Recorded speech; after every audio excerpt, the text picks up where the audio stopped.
दो दोस्त थे। एक बार वो नदी के किनारे विचरण कर रहे थे। दोनों दोस्त एक साथ चल रहे थे। दोनों दोस्तों में इतनी गहरी दोस्ती थी, गाले में हाथ डाल डाल के चल रहे थे एक दूसरे के। एक बार की बात है, दोनों दोस्त जब चल रहे थे, ऐसी कोई बात हुई जिससे पहले दोस्त को लगा कि ये मेरे खिलाफ बोल रहा है, कुछ गलत बोल रहा है, तो उसने उसको थप्पड़ लगा दिया।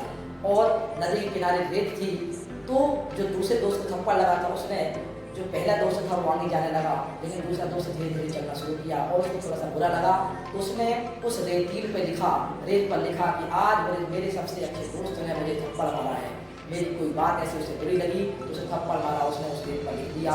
आगे चलता गया, धीरे धीरे उसने क्या किया, एक पहाड़ को पार किया। आगे पार करते करते करते आगे पहुँचे, पत्थरों के टीले पर पहुँचे और पत्थरों के टीले पहुँच के अब दोस्त को लगा कि कहीं ना कहीं मुझे अब नदी में थोड़ा सा तैरना चाहिए। दोनों दोस्तों ने विचार किया चलो आज नदी में तैरते हैं, तो नदी में तैरना शुरू किया। लेकिन जो दूसरा दोस्त है जिसको थप्पड़ मारा था, उसे तैरना कम आता था, लेकिन जिसने थप्पड़ मारा था उसे तैरना बढ़िया जानता था वो।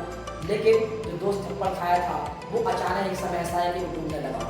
डूबते डूबते उस एक समय उसको अपने दोस्त को पुकारा जिसने उसे थप्पड़ मारा था, उसी की आवाज़ दी और उसने उसको बचाने का प्रयास किया, पूरा उसको बचा भी लिया। एक समय आया कि वो बाहर निकला और उसने आगे चलकर उस दोस्त ने जिसको बचाया था, वो आगे चलकर उसने जिसको बचाया था उसने ही दोबारा, पहली बार तो रेत में लिखा था, दूसरी बार उसने पत्थर पे लिखा, आज मेरे सबसे अच्छे दोस्त ने मेरे जीवन को बचाया है, मेरे जीवन को एक नई गति बदली दी है। दोस्तों इसके बाद क्या हुआ, वो आगे बढ़ता गया। दोस्तों इसके बाद उस दोनों में दोस्ती फिर दोबारा हो गई, लेकिन जो रेत पे लिखी हुई बात थी वो तो हवा धूल से चलने के कारण मिट गई, लेकिन जो पत्थर पे लिखी हुई बात थी वो कभी अमिट रहेगी, अमिट रहेगी।